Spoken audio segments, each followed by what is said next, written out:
Some places in Washington have their own minimum wage laws that are even higher than required by the state. For example, on Monday, anyone in Seattle working for a company that employs more than 500 people will be paid at least $19.97 an hour. Minimum wage has been on the rise in Washington since 2016, when the minimum wage was at $9.47 an hour, with the biggest increase happening in 2017, when voters approved a measure requiring a state minimum wage of $11 an hour that would increase every year by a set amount until 2020.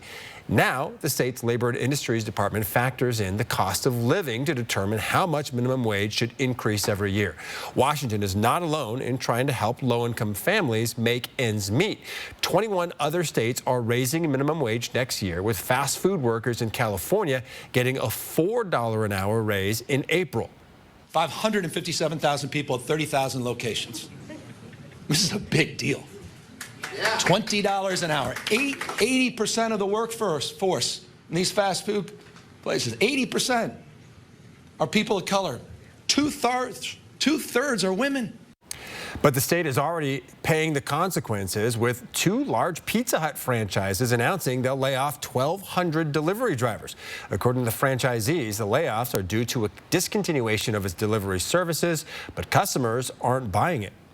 I think when there's a minimum wage increase, they look for a way to mitigate costs, cut expenses.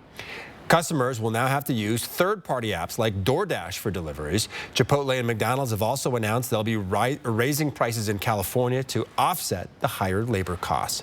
20 states, including Idaho, are still at the federal minimum wage of $7.25 an hour. That number has not changed since 2009.